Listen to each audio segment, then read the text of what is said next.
Hi, I am Leah Lambert, and we are going to be joining you live from the Big Room on June 25th, that's Friday, for Hippie Half Hour. And we'll be talking about cannabis in our community and how it has grown in Columbus. I know that sounds so funny, grown in Columbus. It's actually grown in Ohio, right? Ohio. Yeah, grown in Ohio. So today is actually Juneteenth, not June 27th. And we all kind of gathered here from our Juneteenth places to sit and talk about healing and how cannabis is healing our community.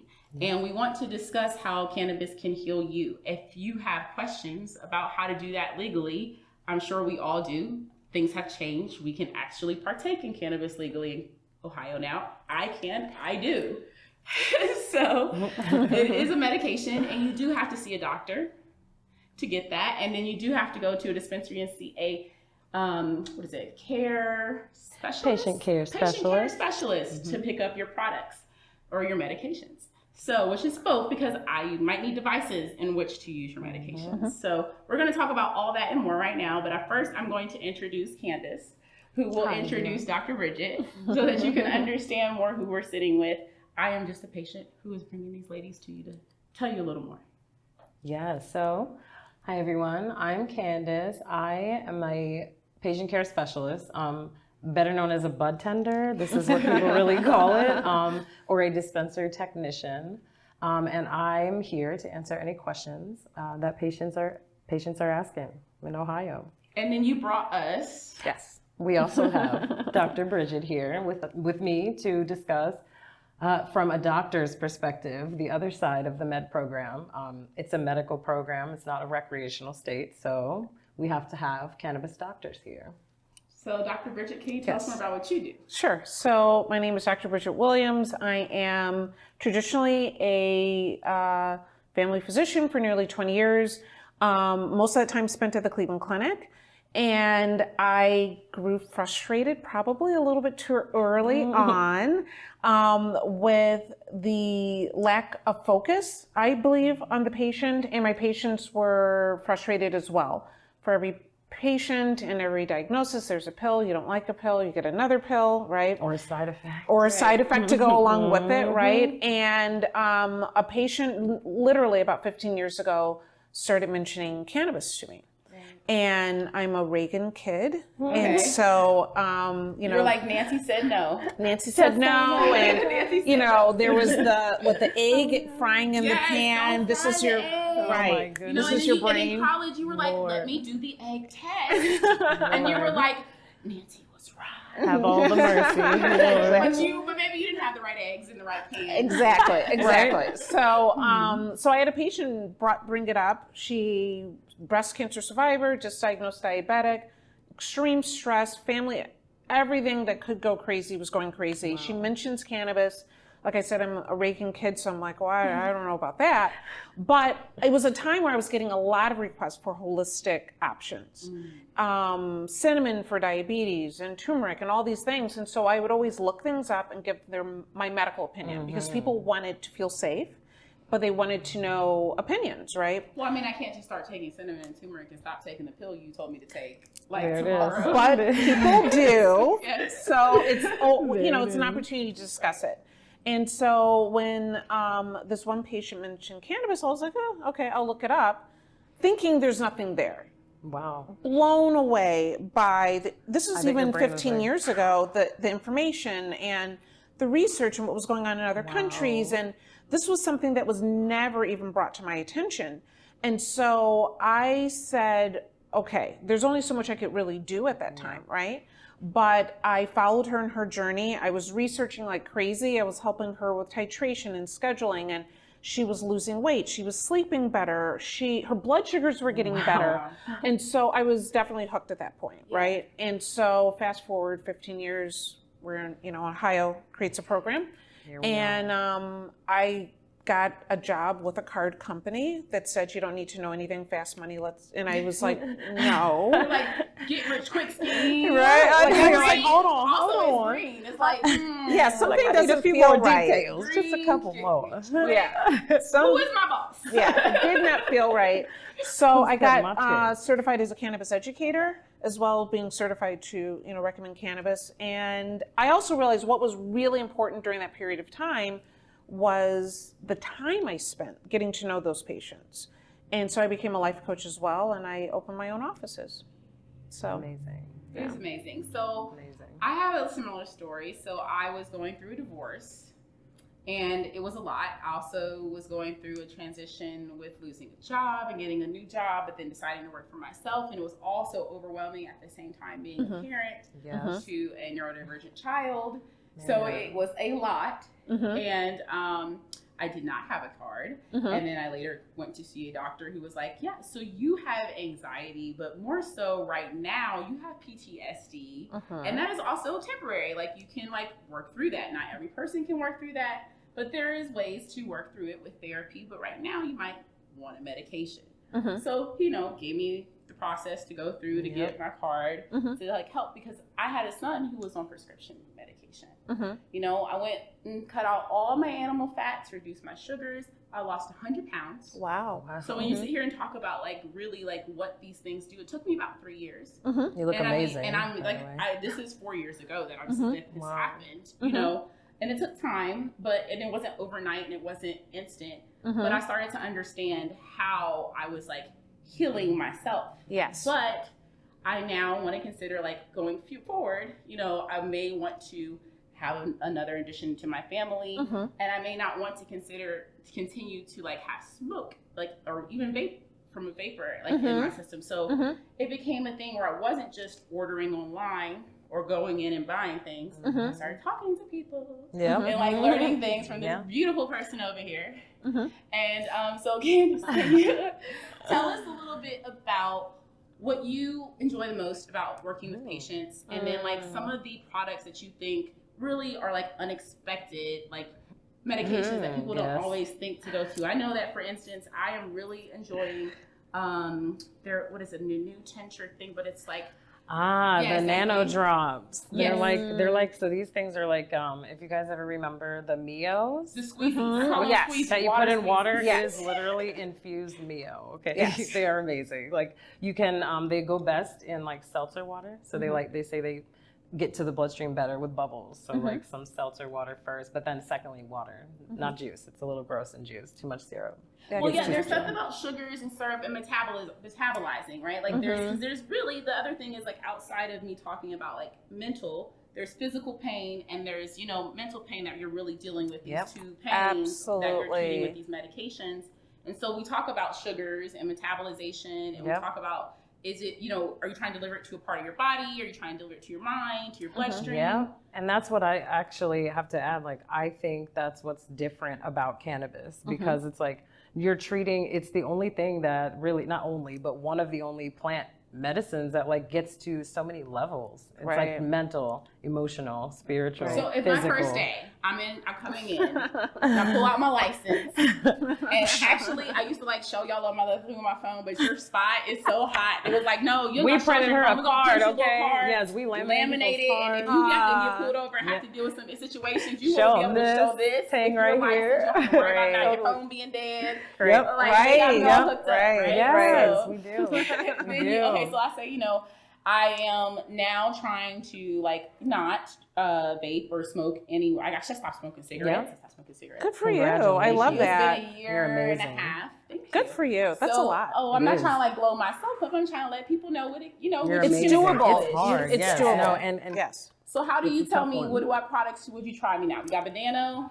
What else? So for people who aren't trying to vape or they don't want smoke, my first go-to is tincture edibles, because it's the easiest, it's discreet. It doesn't, if you have kids around, you have to obviously put it away, but they're child-proof, the packages. Yeah, they are hard to get open sometimes. They're adult-proof, okay?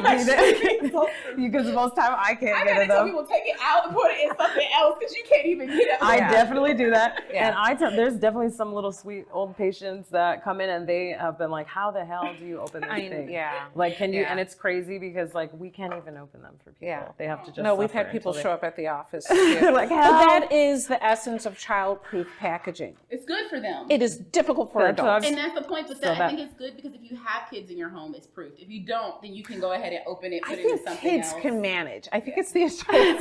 I think the kids will open it before we they're will. like, oh. But yeah, right? They're like, here, mom. No, but for real, it's so edibles, and we have like your question before, the like methods that people wouldn't even assume. Like we have infused sodas, so root beers, ginger ales, like Gatorades, water, like the Keef lemonade. It's like the Keef. It's like a hybrid. It's the strawberry lemonade. It's like a water, like a fruit water. Those are my two favorites. But the water, like there's a CBD water that is just water, and I know that we should talk about tried that one. CBD, because some people can't always take THC. Right. Agreed. Right. Okay, so there's options outside of THC. Right. Which so there's a lot multiple strains. Yeah. Well, they're different cannabinoids, right? And so first of all, where can they learn about all of the things? And then can you give us a brief overview and understanding of it? Maybe? Sure. So first of all, there's CBD that you can buy over the counter that is coming from industrial hemp. Wonderful. Right? And then the products that you're getting from a dispensary are coming from cannabis plants. At the end of the day, not a huge difference out of political standards that make a difference, but what you're going to get is anything that's over the counter that is CBD based from industrial hemp will have less than 0.3% THC. Okay, so you'll have a very minimal, if you don't like THC or think you're going to have a reaction and you don't want to be high, quote unquote, per se, that is the product that you're describing. Right. You can get it with less than 0.3% THC or no THC. And now there's THC and THCA, which is just the acid form that's where you start from and then you activate it. Okay. So there's different versions of this, and we can learn all about this if we go to somewhere for you, I think. Right. So your classes, your clinics. Right. So there's a couple different, I'm doing talks all the time. If you're one of our patients, we have... Where can we find your practice? Okay, so... Because I feel like we could learn more. Yes, absolutely. Yeah, so some people just get their prescriptions from their doctor and do their appointments, but some people really want to learn. Right, and so we have, when you're one of our patients, we do free follow-ups because I want you to do well, right? And so so we make that a part of what we do, and we have education that goes along with that.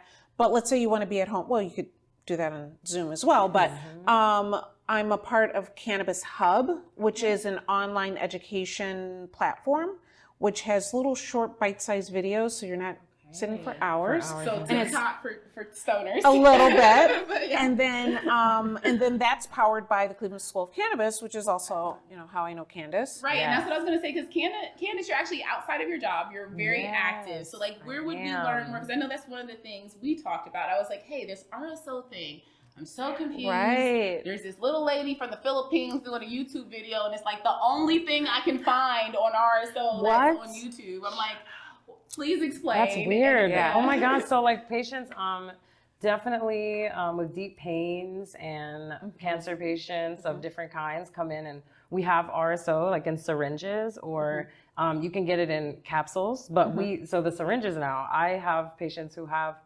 even seizures. They use it in their gums like a tincture. They just put it in the bag and rub it in to make sure you're rubbing it all in. And but you got they into say that's this working. It was your passion.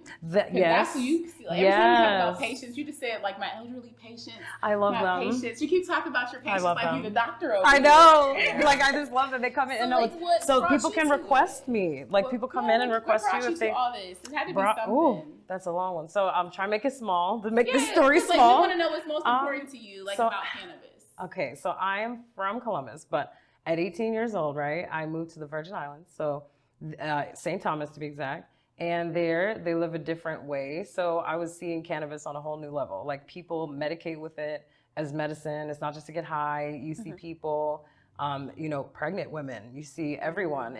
They understand the medicine and grow it. It's not a stigma like there is here. And so living there for 10 years, from 18 years old to 28 years old, it was I became a woman there. I learned a lot of things in that time, and it was just interesting when I came back to Ohio, you see like just the energy around it is so different. And it's like in the islands, people look at you crazy if you don't use cannabis. They're like, what the hell? They think there's something wrong with you. They think there's something wrong with you. So, but what a shock, right? It's like you don't take a multivitamin? Yeah, they're literally like, they're like, just look, drink this elderberry and take this, just smoke this thing. They literally, and they make a tea and they make like, you know, Ital food and they use cannabis in so many just amazing ways that it was hard coming back. And I see now, I came back and we were like, wait, we have a cannabis college here? Well, hold on. We have dispensaries here. This is crazy. Yeah. So I literally was like, I'm going to that school and I'm on a leave right now. I'm almost finished. I graduate in a little bit. I think I have 3 more classes, so I'm almost there. Thank you. And it's been amazing. And Dr. Bridget was one of my first teachers in my first like 3 classes. And we would talk after class every day. Yeah, I would stay and be like, okay, we have to go. Yeah. We'd just standing there talking for like 30, 45 minutes.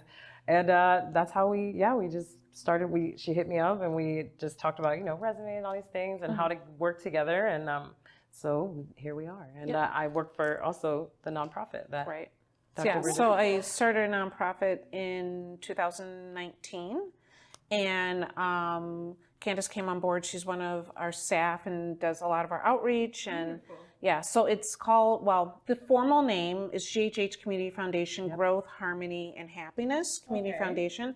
We operate as the Cannabis Can Project.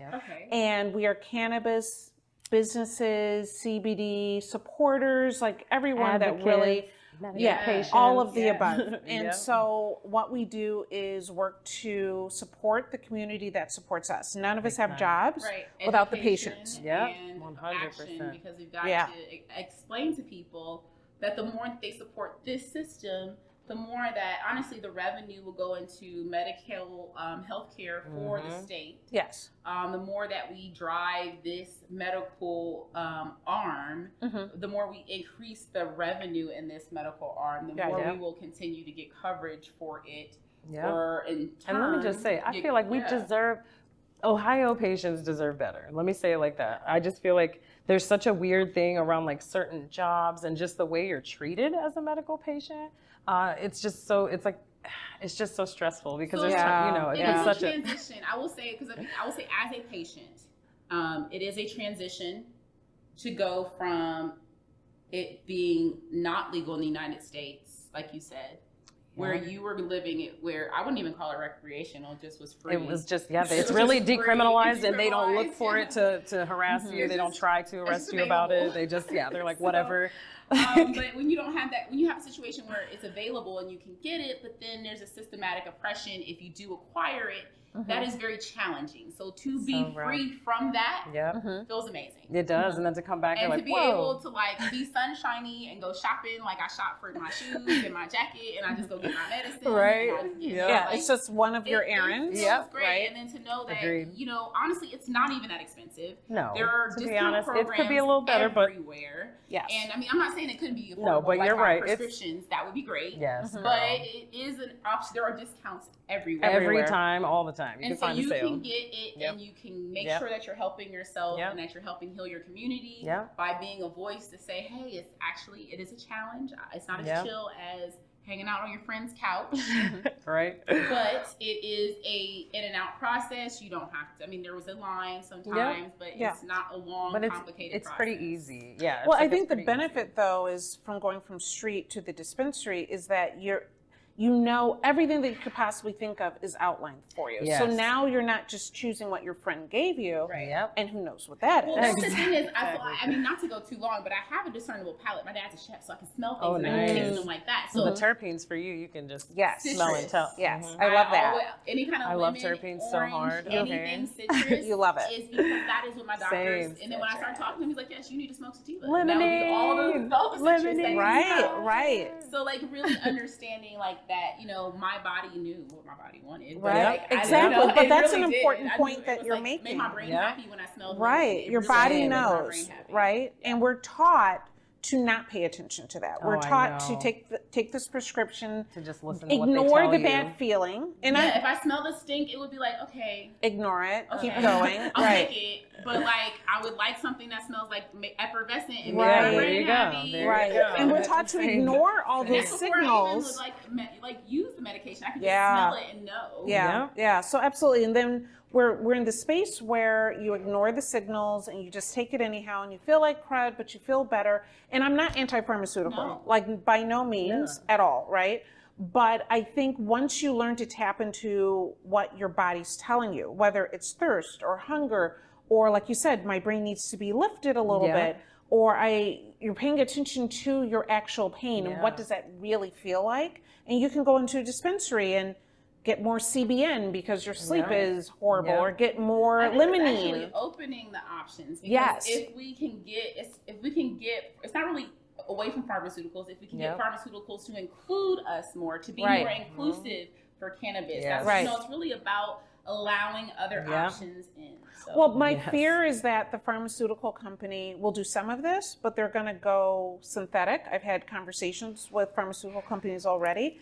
And the experience that you just spoke of with that natural, like limonene, citrusy, that is not a synthetic. That's terpene. That's organic, right? Mother Nature. So I fear that we're going to go into the synthetic world, which we already are dealing with, right? Right on that line with fake cannabinoids and it's we need you guys. Absolutely, demand. So like, if you demand leaf, demand organic cannabis, demand inclusion by increasing the revenue in this system. It's so important. We will be able to keep it. So absolutely. Thank you, ladies, so much for sitting down with us. Absolutely. You are so welcome. Appreciate it so much. You're welcome. Thank you guys for watching.